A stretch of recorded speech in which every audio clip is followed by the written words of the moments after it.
Our target was a group of improvised explosive device makers on a small peninsula. We loved targeting IED makers because those roadside bombs were responsible for the vast majority of American casualties in the war. When we killed the producers, we knew we were saving American and coalition lives. This group had chosen their hideout wisely. The peninsula was so small that it was practically impossible to penetrate without being noticed. In fact, no Americans had ever been there. There were too many women and children present to call in an airstrike. The size made it too risky to fly into. The chances of being shot out of the sky were great. And because there was only one road in, it was littered with IEDs. A convoy would get blown up for sure. The result was that Al-Qaeda had been able to run its operation there totally unchecked since 2003. They felt safe. We knew they were complacent. Our plan was simple. Don't fly in, don't drive in. We were SEALs. We'd swim in. It was perfect. The enemy believed they'd hear any Americans invading by air or land. The idea that we'd swim in would have never occurred to them. They'd totally forgotten to build a moat and stock it with crocodiles. There was a total of 19 terrorists and 10 houses on our hit list. We weren't sure how many would be there, so we brought the whole crew. 17 SEALs, 2 of our dogs, and a few enablers. We'd all get wet together. Thank you guys so much for checking this video out. Today's story is going to be coming from the book The Operator, written by a legendary SEAL Team 6 operator, Rob O'Neill, the man who killed bin Laden. I can't say enough good things about this book. It is one of my all-time personal favorites. I'll have it linked down in the description below. You guys should definitely get this book if you haven't already read it. I'll also have a link down in the description below to Rob O'Neill's podcast. If you haven't checked out his podcast yet, it is fantastic. If you like what we do here on the channel, you'll definitely like his podcast. He goes over a lot of stories and stuff on it, and it's just a lot of fun to listen to.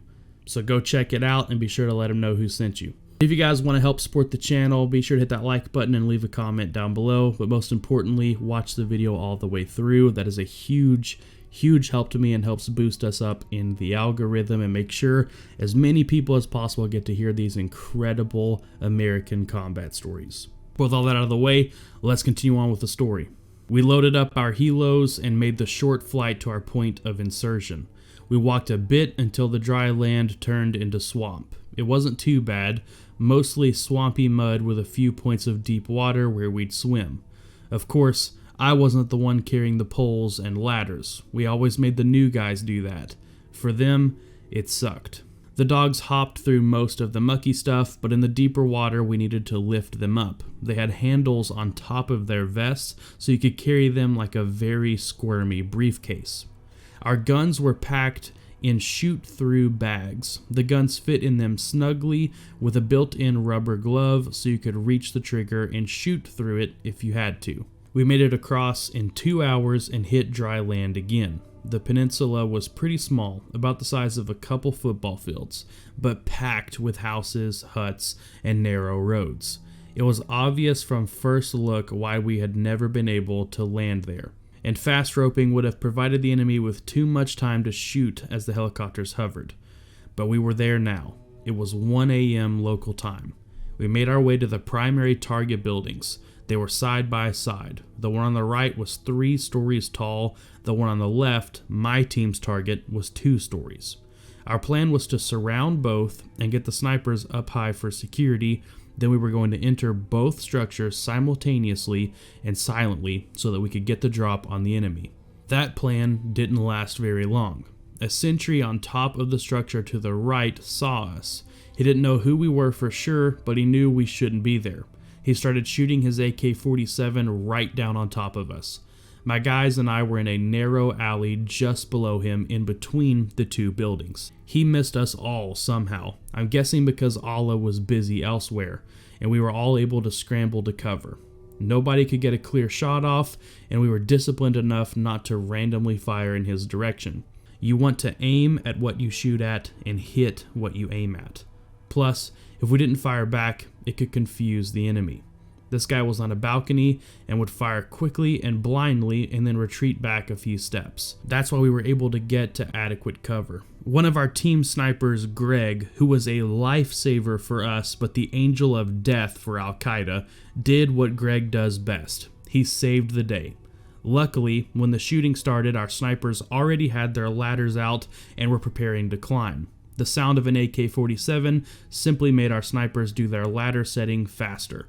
Greg was able to get to the roof first, 3 stories up, and get an angle on the terrorist. The bad guy had his back to Greg, but his wife was standing right next to him. Greg's problem was that the spot he'd climbed to was a small entryway into the house, and there was a light on right above him. The illumination was bad news, so he crept over and started to unscrew the light bulb. He managed to get the light bulb off just in time, because as it became dark again, the woman turned around and headed back for the entryway. She walked right up to Greg, stopped for a second face to face with him, then went inside. Greg had his night vision on, so he was looking right at her the whole time. She never noticed. The sentry with the AK-47 took his last shots down the alley and then bolted for the inside of the house to get more ammo. Just like the woman, he wound up face to face in the dark with Greg. Only this time, Greg didn't just get out of the way, he put 2 bullets from a suppressed 45 into the guy's head. Rooftop building 1-1 clear. Because the fighters in our building had certainly heard the ruckus outside of their windows, my team decided that we needed to enter immediately while we still had some surprise advantage. We left cover and ran to the main entry of the building on the left, which was just around the corner at the exit of the alley. I found myself in the number 1 man position and stopped at the front door to see if it was open. It was. I waited less than a second until I got the squeeze from Mac, my number 2 man. I went left, he went right. Right away we encountered 2 terrorists on their feet with AK-47s. One was off to my left in a bedroom with a woman standing next to him. I could see them through the open door. The other was coming out of a bedroom farther down the hall off to the right. He had some kids next to him. This is why we didn't want to just bomb the place. As soon as I recognized the threat, I took 2 shots just to the left of the woman, hitting the armed man in the head. I could hear Mac taking his shots at about the same time. Both terrorists fell dead. We now had 4 of our shooters in the house and we began to clear. I went to the bedroom on the left where I just shot the bad guy, and I now had boots behind me. Mac cleared up to the bedroom where his guy had come from and entered with Delicious. Our last 2 shooters from D team entered behind us and made their way to the stairs, which were at the far end of the main room. Our room was cleared quickly. We searched the dead guy for a body bomb, which he didn't have, and grabbed the woman. We walked her out of the room and placed her in the far bedroom with the rest of the women and children. The 2 men killed were the only military-aged males in the house. One of our shooters stayed behind to watch the women and children, while the other 5 of us went up the stairs. We could hear gunfire coming from the other building. E&F teams were eliminating terrorists they were encountering as well as those trying to escape outside. As we made our way up the stairs, we slowed our pace. It was still dark in the house, so we might still have an advantage. If there were more fighters upstairs, we didn't want to announce that we were coming. The stairs went up to a halfway point, and then you had to turn left to get up the other half. I was the 3rd man going up. When the 1 man turned to get up the second part of the stairs, he noticed something that made the hair on his neck stand up. There was a hole in the wall right at the back of his head. He pointed his gun at it and turned on his white light to illuminate it. There was nobody there, so he ran up the stairs and secured it all, then checked out the hole in the wall. On the other side in a closet was a mattress, a fine sniper's nest. Had there been a shooter in place, the point man would have taken several 7.62 rounds to the back of the head. With the main building secure, we rounded up the women and children and handed them off to an enabler. The fighting in the buildings that E&F teams were taking down was still noisy, but our snipers had cleared the roof, so we were good to make a move. By the time we'd got to the next target, building 1-3, all the terrorists were definitely awake. We entered slowly so we could get all the angles through the doors and windows. If we could avoid getting into another gunfight, the slowdown would be well worth it. I found myself in the one-man position again. As I began to clear the first room through the main door of the house, I spotted an armed man waiting for us. I dumped him with 2 shots to the head and finished my pan. Night vision and invisible lasers are such a great advantage. I entered as far as the crumpled body and stayed there, allowing the train to move into the interior. All 5 guys from D team began to methodically clear. They ran into one more Al-Qaeda operative in the room farther down the hallway and eliminated him. The team finished clearing the floor and moved to the second floor. I was in the rear of the train, waiting to be needed and watching the guys up the stairs.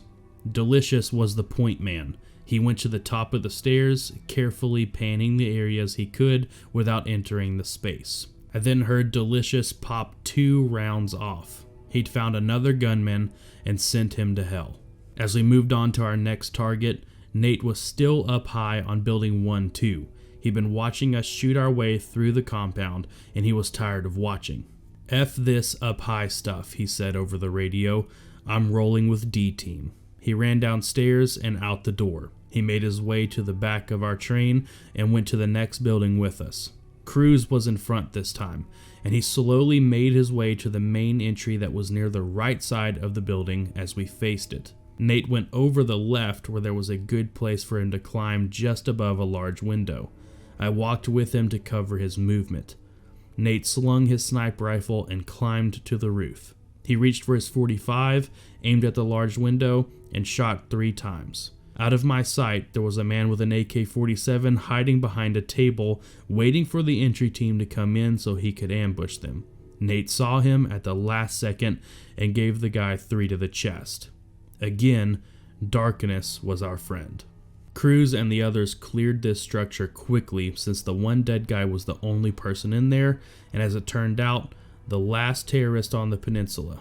In our after-action assessment, my boss and I were going through the list we'd made and started counting. With 2 dogs and 17 SEALs, we'd killed all 19 of the terrorists without hurting 1 woman or child or taking any casualties. The next day, the locals who'd been terrorized by this Al-Qaeda cell for 4 years realized that all their oppressors were dead. We could see their reaction because we had aircraft circling overhead, watching in case any more bad guys showed up to bury the dead. No more bad guys, just a big celebration. The party got so big with all these people drinking juice and dancing in the street that a newspaper in Baghdad sent a reporter up there. He asked who did this, who came last night. The women responded, "Ninjas," and they came with lions. That was the headline the next day in Baghdad. And with that, guys, that's going to be the end of today's video. This story is probably my favorite mission, combat story, operation from any book ever. I love this mission, dude.